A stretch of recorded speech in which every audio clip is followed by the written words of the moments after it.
navigate, helping them become the best and elevate. Oh yeah, rising above, reaching for the sky, unlocking potential we won't deny. In the sweet spot, we'll pave the way, let's mold the leaders day by day. Welcome back, my friends, to the Sweet Spot, where IT leaders share their insights with other leaders and others that want to lead. My name is Carlos Vargas, and as every week, I have my two co-hosts, Howard Hilton, Lewis. Hello, hello. Wait, we have another guest. I thought I saw Furry. I did, right behind Howard's head. I don't know if he's... There he is. So now there are four of us. There are four of us. Although I try not to acknowledge her because she's a camera hog. Oh, really? Yeah, if I say her name... okay. That must mean my wife is home. Oh, I see. So you're going to have to open the door? Let her. She can't open the door anymore because I have a code set on the door, and she doesn't know her code, so my wife is locked out. Oh, I thought the code was on the inside. No, code's on the outside. I thought you meant the dog did. Yeah, I thought that the dog didn't know the codes. I'm like, wow, that's that's funny. smart. Well, actually, she could let herself out. She can open the door handles that are latches. Right. But no, my wife cannot allow herself in. Oh, that's funny. So, 4th of July and is Canada Day, was it? Also last July week? 1st is Canada Day, yes. So ours was Monday. I assume yours was Thursday-ish. Thursday, Friday, Saturday, Sunday, this whole week. Must be nice. I take Independence Day seriously, damn it. Sorry, it's Independence Month for me. Yes. So right around this time every year we have this wonderful thing called Denver. Well, it's Fan Expo, but we call it Denver Comic Con because that's what it is. Even though San Diego Comic Con gets all kinds of upset if you call it anything else Comic Con. Right. And this year we had 8 panels teaching people the various ins and outs of Dungeons and Dragons. Were they distinct panels, a lot of fun. Or was it the same panel twice? So it was how to play D&D, how to be a DM, using AI as a DM assistant, world building, running a game, then 3 live play sessions. One of which was all AI. So for 2 of the live play sessions, I was the DM. I made up the story. I ran the game, kind of, etc. For the third one, what I did was I created a prompt for Claude and told Claude to run the game, explain how the rules of the game work, because we use a modified set of rules for live play. And then I just acted out whatever it said. I see. Right. And then I told it what the players decided they wanted to do for action, and then let it figure out what the next step was. So it was really, really interesting. The goal, of course, is not to go, hey, this is the way I think you should do this, for that necessarily, but really to show, look, however your game looks, this can help. Right. So if you want to be a DM and DMing is hard and you're not really good at the storytelling, cool. This can go all the way that way. If you just need help with mechanics, we can go that way. If you just need a note taker, it can help there. But if you just want some ideas, it can help there. So that really was the purpose. It was an enormous amount of fun. So AI is a spectrum. It could help you with basic functions, or it could play literally the entire game and be the DM. Correct. You can just watch AI play it. Its default is to do just that. I see. Its default was, like, no matter how I explained it at first, it just would go, cool, as the DM I do this, and then as player 1, player 2, player 3, player 4, and it goes through the whole thing, and then what the enemies do, and I'm like, whoa, wait a minute. I think you failed to recognize the fact that you're just the DM. I don't want you playing. And you could just take the UI off it and just have it run and say, "Tell me the result at the end." 100%. Yeah, it was really fun, actually. And how do you present that? I know we're digging in deep here.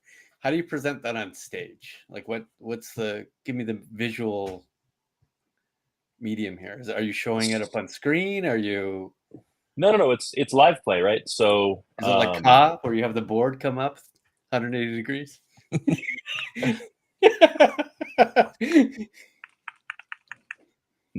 no, there's no live board. This is really weird. My USB hub has taken a crap on me, Oh, which is rather weird. that's your second device in 5 Yeah. minutes. Oh, now you're. Now-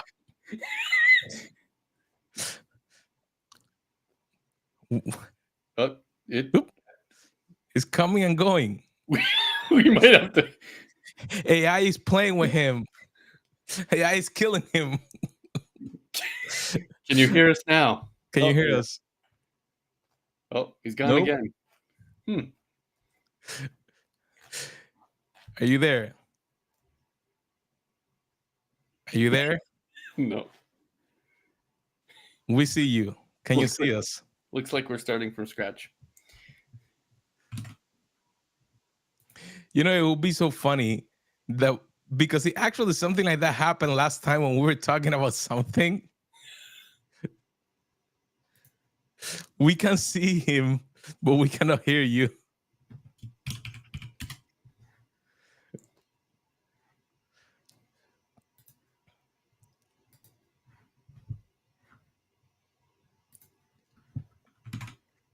He's gone again. Oh, he's back. Can you hear us? Now, Yeah. Finally, yes.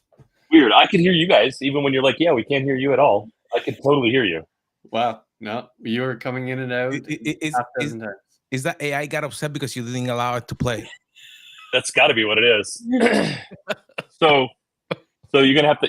It's up to you whether you cut this or not. But I Yeah, did hear Paul's last question, which was like, how does it work on stage? Right. So there's no one on stage that's playing. I'm the DM, right? So I'm this kind of narrator, Right. and the players are the audience themselves. Interesting. And so we everybody has a 8.5 by 11 sheet of paper. Each player has an 8.5 by 11 sheet of paper that describes who they are and what they can do, right? And so they can declare their action. And then we resolve the action with giant playing cards. Whoever has the higher playing card wins. That's how we replace the dice, because it's just not reasonable to try to roll dice on the floor of a convention center. Sure. And then, like I said, I tell the AI whether or not the attempt was successful or whether it failed, just by whoever has the higher card. Right. And we've been doing this for more than 5 years now, probably 20 times at various conventions. This was our 5th time at Denver Comic-Con. And so, like, at this point, I've got a pretty solid kind of way to play the game, a pretty solid series of mechanics. So, And how many players in the audience does this work with? so it's 4 players at a time, but we rotate every turn. I see. So there's probably 30-ish people that played, 25 people that played, Okay. in each session. So it's not so for you- everyone in the room, just the closest 30. Well, we ping pong through the whole room. Oh, really? Okay. Yeah. So, and then in the last one, the kind of whole thing culminated a bit in the wizard threw a fireball in the middle of a tavern, killed some bad guys, but it's a fireball, right? So it has huge splash damage. Right. So I literally handed a card to everybody in the first 2 rows to pretend that they were the patrons to see how many of them died. I see. And it was Right? anything above 9 died, and anybody below 9 lived? I think we pulled like a 6 for the saving throw. So anything above, I think, a 6 I see. saved. I don't remember what the exact number was, but Right. but it was it was pretty epic, right? To do splash damage to 40 or 50 people. Right. It was pretty fun, and it really it really energized the crowd. That level of participation. I wish there was some way we could do that for tech conferences, right? Like get the crowd involved a little bit more in kind of what we do. I guess you could combine it, right? Instead of like use D&D examples in a tech setting versus try to make it tech relevant. Yeah. Sure. Yeah. I just mean the level of engagement, right? Like Right. the engagement feels so good. It's such amazing and wonderful feedback. Right. There's very little that I like more than, hey, we don't really care about your slides. We have questions. Can you please get to our questions? Right. And they never end. Right. It's entirely too often when you're like, hey, okay, it's time for the Q&A period, and it's just dead air. And this particular topic, there's no dead air. Hours, like, where do you find most of the maturity is in the audience? Are they relatively new, relatively intermediate, relatively advanced? It's all over the place. So your Right? I've got questions people that aren't- come up that are like, this is the first time I've ever played. Here's my question based on the first time I've ever played. Or I've been playing for 35 years. We've got 6 completed campaigns, and I keep running into this issue. How do you resolve this issue? It is all over the board. And was that issue resolvable? All issues are resolvable. Right. So let me ask you a We're- question. Are they looking for help, or they're just trying to replicate what you did? They're looking to learn kind of how to manage their table better, how to manage their game better, how to create a game in some cases, right? The session that's probably like the most attended now is our world building session, where we talk a lot about the concept of coherency, cohesity, and verisimilitude in fantasy worlds, right? Ultimately, the goal is to make your fantasy world feel real. And most of the people that are building like in-depth fantasy worlds, they're not just using it for D&D. They want to like write books or short stories or, you know, whatever. They want to use it for other things. Right. And the same thing applies, right? Ultimately, when you look at any fiction, the fiction has to feel real or the reader is immediately disconnected from it. So the same is true in D&D. And so we spend a lot of time talking about things like the way worlds work is based on economics more than anything else. Economics drives society. Society doesn't drive economics, right? And so if you think about your typical kind of D&D world where you have a lot of magic, magic completely breaks economics, right? In D&D, there's a cantrip, so you can cast it as many times as you want, many times a day. There's no cost to it, called Create Food and Water. Right. And then there's one called Mending. Right. So I can fix anything that breaks, and I can create an unending cornucopia of foods and waters that are clean and edible, removing scarcity of those two things, right? I never need, like, I need someone to create a pot for the first time, a pan for the first time, a piece of clothing for the first time. I can then mend it forever. I see. For free. How does that change economics in your world? Right? When you look at a castle, like think about a castle in fiction, why do they have walls? If I have magic, I can just fly over them.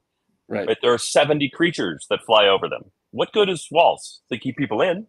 Like they make a nice little stew pot for a dragon breathing fire. What weather? Right? I don't. Right? Rain and snow, maybe.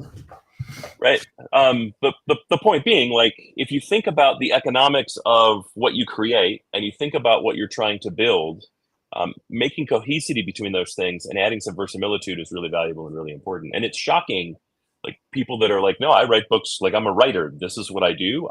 I'm showing up because you guys have great tips and tricks on making my world that much better. It was really interesting. I see. Do you find that creativity exists in that room or it's lacks in that room? Well, there's 120 people in the room, right? So it varies greatly throughout the room. But you don't sense any themes that they are more or less creative than you'd expect them to be? Again, right? No, there's probably 6 different archetypes in the room. Right. Some of whom are just interested, like they're dipping their toes. They think the topic is interesting, but they've never actually tried it. Right. And then I think there's probably a good like half of the room that has built worlds and they run into, this is really interesting for me, but not for other people. And I don't know why it's not interesting for other people. Right. Right. Because when we tell the story individually, right, it's our world. We tell the story of likely a Mary Sue. Right. A Mary Sue is a character that never has any trouble, that never has any challenges, that's just perfect at everything. Yeah. But the second you throw a reader at that, they go, oh yeah, this is boring. There's nothing to overcome, right? The second you throw your audience at it, they go, well, this isn't interesting for me. This isn't exciting because there's no challenge. We need challenge. And so I think a lot of the room kind of comes to that realization, ooh, I didn't consider that all of this stuff is actually broken within my world, right? And so how do I rectify it? How do I reconcile it? How do I add tension necessary to make this work, right? I think people make a lot of mistakes too with culture. They create culture. They don't want to create cultures that they don't like, and they don't really know how to create cultures with nuance. Wait. There is no. Are we talking at worlds, or are we talking about what we normally encounter within the leadership of technology and what executives do? And are they creating culture, or they need some help with that, or where are we going with this? Well, I think it applies to both, Carlos. Right? I think, I think you ignore culture at your own peril, whether it's a fantasy world or the company that you're leading. Right? What's the quote? Culture eats strategy every day for breakfast. But yeah. So culture eats strategy for breakfast. There you go. Hey, we should put that on a T-shirt. It's written in many books and many PowerPoint presentations.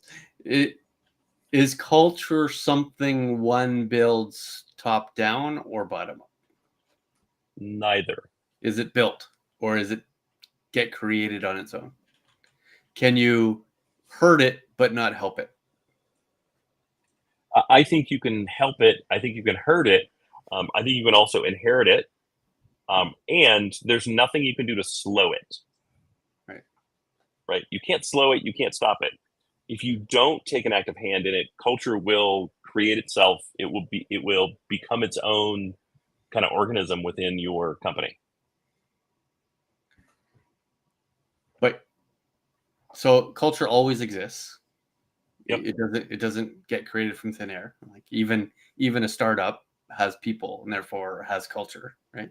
Even if there's two people, there's a culture of the two people, right? And if you get hired in as a CIO of 1,000-person organization, that culture clearly exists already. In fact, there are micro cultures throughout that organization of 1,000 people, to which might, in summary, create an interesting culture, but I don't know if you could treat it as an individual. Right. Is it more likely or not, since cultures will exist when you get there, that you'll be able to change it, or that you have to encourage others to want to change it?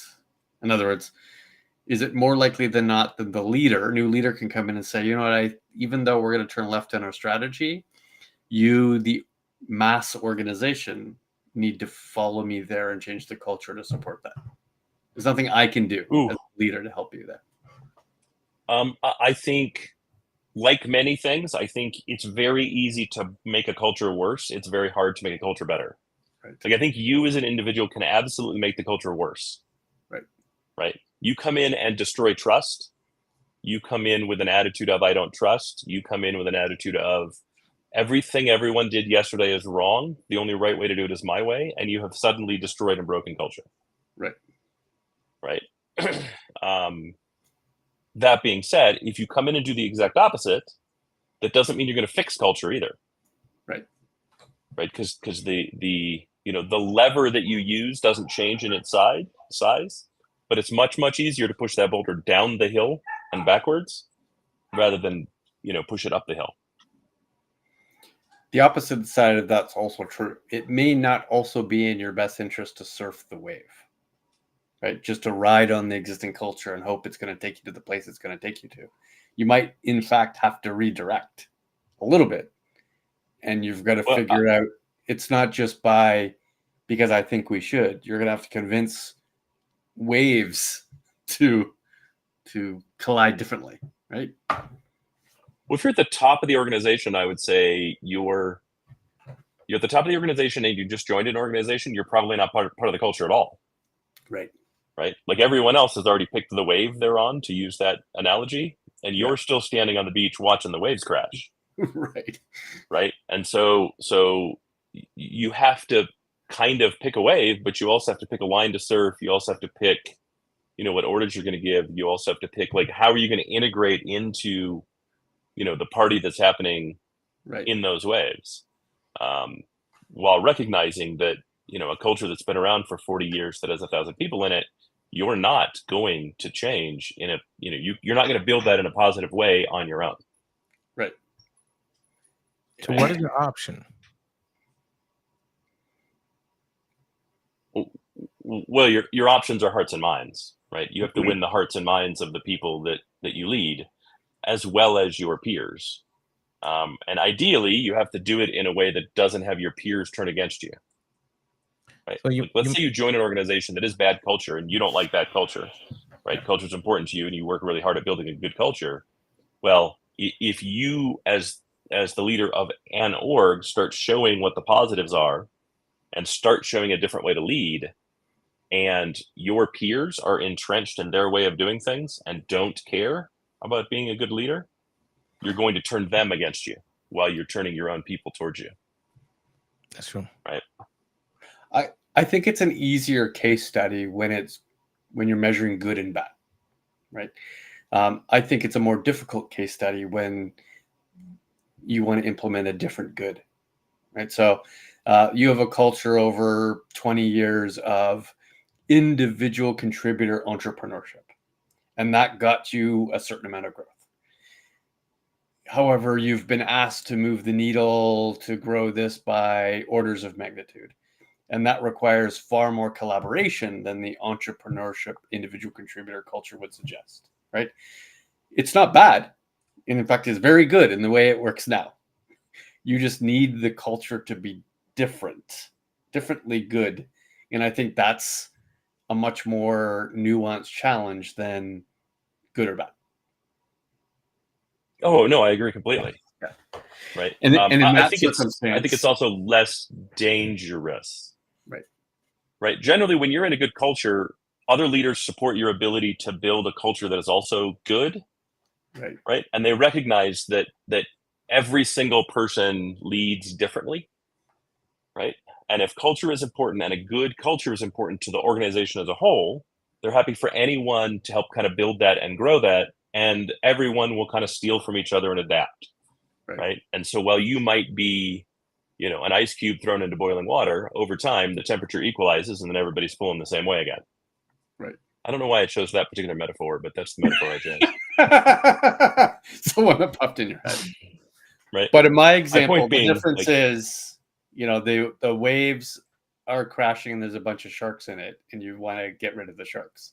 But in my example, that's the good versus bad. But I almost want to say the waves are coming in, north to south, and I want them to go south to north. The same amplitude. Either way, I just need it to reverse the direction. I'm less sure I know how to do that as an individual executive. And where do you start? Do you start at the bottom, or do you start at the middle? Do you start at the top? Do you create strategy and say, let's all jump in the strategy boat? Or do you say, we need to start at the bottom and say, entrepreneurship got us to here, but collaboration will get us to there? So, I did this not long ago at the organization that I'm at, right? We had a whole bunch of individual contributors running as individuals. The company had become just large enough that we needed a level of professionalism, right? The growth that the individuals enabled was great until the point where you had enough momentum that you had a brand. And what we found was that individualism was destroying the brand. Right. Right. And so what we needed to do was move into what we coined as the professionalism phase. Right. Instead of a bunch of individual contributors working kind of in silos to do the thing that they did, we were now moving towards a level of professionalism where we're adding that kind of coherency and consistency. Coherency and consistency. Right. Let's all make sure that we're all working together, that we have some standards and practices, that we do things consistently in a way that helps to build positivity in our brand. And that's a very, very, very hard thing to do. And it's very, very, very painful. And you cannot do it as a silo. It is impossible to do successfully as a silo. It has to be an organization-wide decision to do. And it's really, really easy to misstep. And you're almost guaranteed to misstep when you do it to some percentage, right? That being said, when you're, we'll say through it, right? You've won the hearts and minds and everybody's kind of on the same page. It's a very long journey.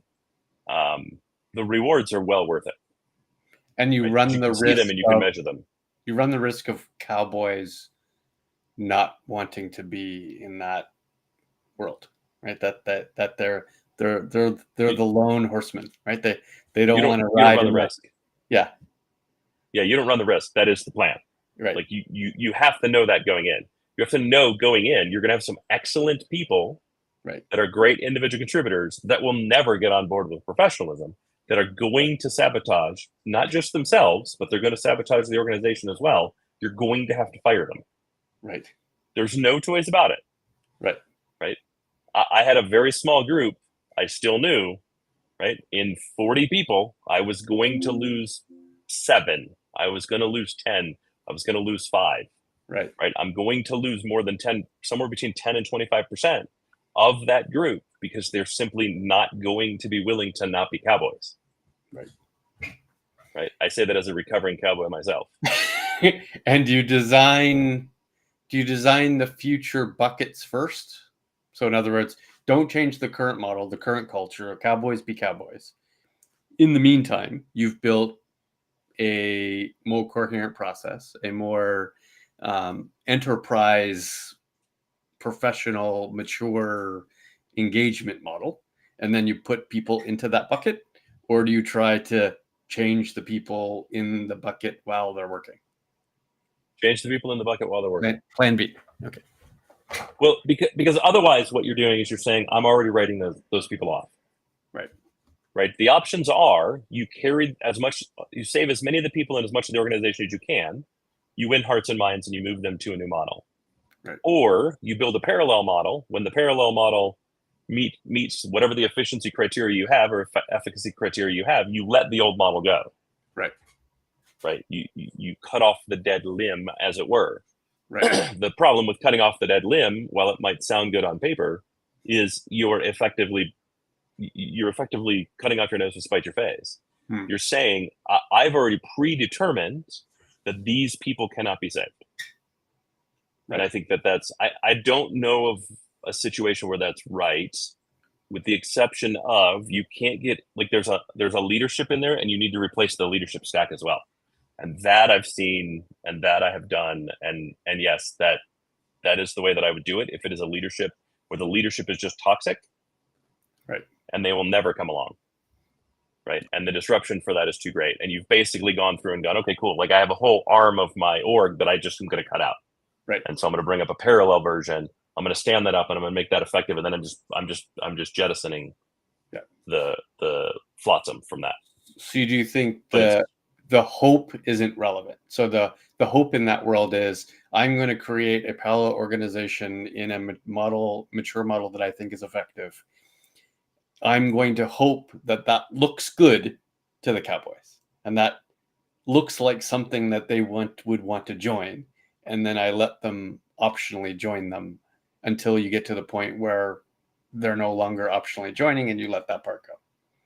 That is I think that hope is a strategy. No, because I think there's a false dichotomy there, because I think what you're doing from the beginning is setting the Cowboys up for failure. Cowboys like to build things, right, even if they don't like the restrictions of running within something that they've built. Right. And so you're actually putting them in the position they hate the most. You're building it, you've got it stood up, and rather than involving the Cowboys and saying, hey, this is what we're building, you can get on board and help me build it or go someplace else, you're saying, integrate with a thing that's already built, I don't want your opinion, or go someplace else. Right. You know what I mean? I think you're far better off to identify them and go, hey, like, this is the tides have turned. This is now the direction that we're going. Here's the strategy. Here's the reason behind it. Right. Here's why we need to do this. And you can either come along or you can leave. Right. It's up to you. If you come along, you get to help build it. Right. Yes, you're going to be saddled with being in it once it's built, but at least you can come along and help build it. Right. And those that say, yeah, I'm not interested in that change, you just know right then and there's no point in keeping them. You just let them go. Right. Because you'll never satisfy them. Correct. And the faster they self-identify out, the better it is for the whole organization. Yeah. Right. Because they're not constantly talking in someone's ear about how dumb your new idea is. Right. Right. Because that's what happens, right? They're no longer affecting the culture. And then you have the issue in the culture of, oh my God, we just did a bunch of layoffs. Am I next? And you have to combat that. And if someone has a magic bullet for that one, I'd love to hear it.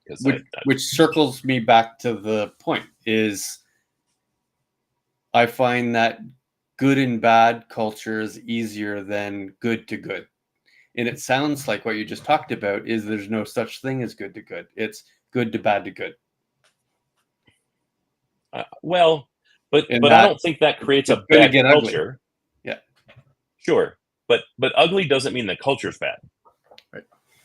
Right. Really? Like let's be specific there. Yeah. I think I don't think going through no. I've been at plenty of organizations that had a good culture and went through tough times, and still maintain a good culture. Right. Otherwise, every company's in a bad culture when they're revenue negative. Right. And that's not true. Right.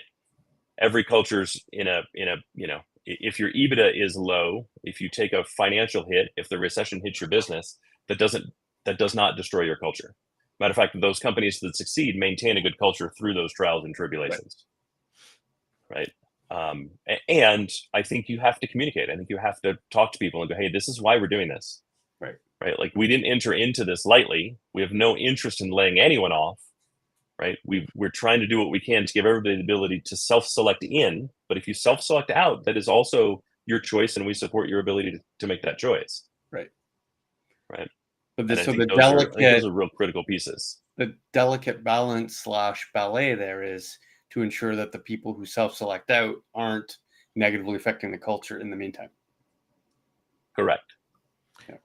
So you want them to self-select out as early as possible. Right.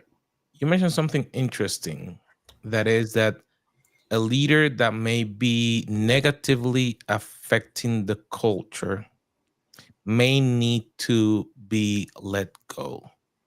The question that came to mind was, how does a leader know when they're getting to that point, or they don't realize it? You mean the self-awareness or the leader's boss? Both. So does you as a leader, when something like that is happening, is there a way that you can recognize, hey, you are affecting instead of helping, even though there may be a better way, but what you're doing, your actions, the way that you're conducting yourself, you're actually affecting?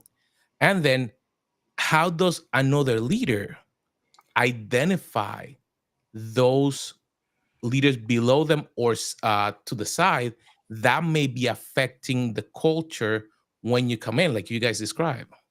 I'd love the answer to be yes to that answer to my question. I'd love the answer to be most people have the self-awareness to appreciate that their behavior is negatively affecting the business. That is absolutely not true. I'd love it to be true. It is mostly not true, right? You're only going to hear from your 360, right? People are going to tell you who work for you are your peers and your boss, right? It is very rare that you can reflect upon your own behavior and say, yes, I'm having good, bad, or an indifferent impact onto the rest. I don't know. Howard, have you seen otherwise? I'm pretty sure I wouldn't have the self-awareness to do it. I mean, people aren't really introspective. If we made a T-shirt, that'd be the T-shirt from Howard, because I say it a lot. People are not introspective, but you need to be introspective as a leader. It is a requirement of the job, or should be a requirement of the job. As a leader, that goes back to there's a difference between a leader and a manager kind of thing, right? Managers don't tend to be introspective because they're pushing lines around on a spreadsheet, right? Leaders have to be introspective. And one of the things, I think, and like one of the kind of milestones that you can measure against is what percentage of the time am I acting on fiat?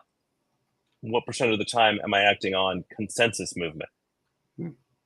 Right? So how many times to get something done do I just say, just do it? versus how often, first off, how many decisions are made that I don't have to be involved in at all and are the right decision? And then second, how many times do I bring something up and the right things occur without me having to demand that it gets done, without me having to carry it all the way to giving an order? Right. But rather, we're on the same page. Everyone agrees it's the right thing, even if I don't say it perfectly. And they go off and do it to a high level of accuracy. Right.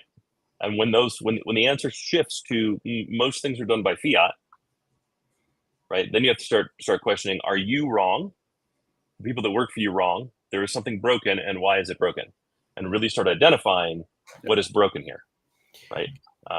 That's an excellent way to objectively measure yourself, right? So that way you're not looking at behavior, you're looking at real decisions you've had to make or not make, right? Actual events that have occurred. And that's easily measurable, right? I can easily determine if I'm making more decisions than I should or the reverse, right? Whereas it's very difficult for you to know what people think of you without either asking them or them telling you. Well, and how do you know that they're honest in what they feel about you, right? There's a power dynamic at play in every single business relationship, regardless of directionality. So how do you know how they feel about you? And then even if they tell you, right, are they consistent? Are they inconsistent? Is it based on reality? Are they good at conflict management? Yep. Right. Whereas if you measure the level of fiat, that's pretty objective and doesn't require something outside of yourself to do. It doesn't mean you don't do the other things, right? But I think starting by measuring fiat is a really good place to be, and then you can layer in those other things. That's right. Yep. Right. And then from a leader's perspective, you could measure in the exact same way, right? To say, correct. I can objectively look at your team's interaction with you and say whether I think you're too involved, whether you need to be at every meeting, whether I can't talk to your team because I have to talk to you first. Those are clear examples of something is wrong without knowing 100%. Any real feedback. Yeah. Yep. I mean, another one is how frequently do they just cover the work of their team? Right. Are they micromanaging or are they leading? Right. As the leader of other leaders, those things are really easy to deal with, right?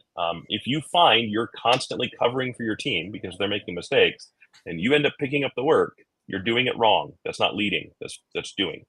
Right. You should not be doing that. Just to point out to anybody in our audience that's listening. If you find that you're frequently covering for your team in meetings with your leader or meetings with your peers, again, you're doing it wrong. Something is broken. You should never throw your people under the bus. Right. But when you're answering the question, if the question is, or if the answer is, well, my team exists with a certain percentage of autonomy, I don't know the answer to your question, I'll go find out the answer. That is different than, oh no, my team completely dropped the ball 6 times last week. And if I wasn't there to pick up the ball would still be on the ground. That's a problem. And that's not you leading correctly. Yeah. Correct. That is not a problem of you leading correctly and covering for a bad team. That is you being a bad leader. That's right. 100%. Right. That's immediately how I would see that. Yeah. So you guys, and then the other thing that I would say is, as a leader, when you address that with the person that you lead, right, the person who works for you that is also a leader, how quickly are they to accept and change, or do they give you lip service, or do they argue against it? So you mentioned something that then it brought another question. We know about 360s and we know that they work. How often does a top leader truly receive feedback, honest feedback through that medium? Or is just people trying to make that leader feel good because they're afraid that they will not support them in their career growth? Does that make sense? Sure. So how honest are the bottom-up feedback forms? Correct. For the top leaders, because at a certain level, you're getting feedback, but then let's say from a manager to senior leader to product director, VP going up, are they just trying to keep their role where they are so they don't feel that they're getting pushed away or something like that? I can give you an answer based on what I see most often in the results. What's most often true in the results is the bigger the gap between the individual contributor and the executive to which they're measuring, the more honest they become, because there's so many layers. So I can see, senior executives getting measured in the 50s of goodness, but their direct manager getting measured in 90s of goodness. Right? They're much more honest the more layers between them than they are the layer right in front of them, because the layer right in front of them has a direct impact on their current employment, whereas they're effectively anonymous in a 1,000-person organization to the top. Sure. At the same time, I have found that most of the feedback that I get from people more than 2 layers away isn't really valuable. Right? Because it misses all of the context to what they ended up getting. Right. And 90%, like a 1,000-person organization, you got 1,000 people working for you. Anything 3 layers away, you're relying on those other 2 layers of carrying the message consistently and truthfully. Correct. Without messing it up in some way, right? Without playing the game of telephone.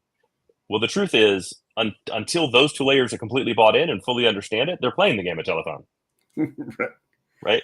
And the outcome might not be you as a problem. The outcome likely is your hierarchy is a problem.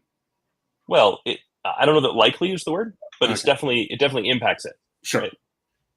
And so that's some of the problem with these deep 360s. You kind of have to look and go, okay, cool. I got some anonymous feedback.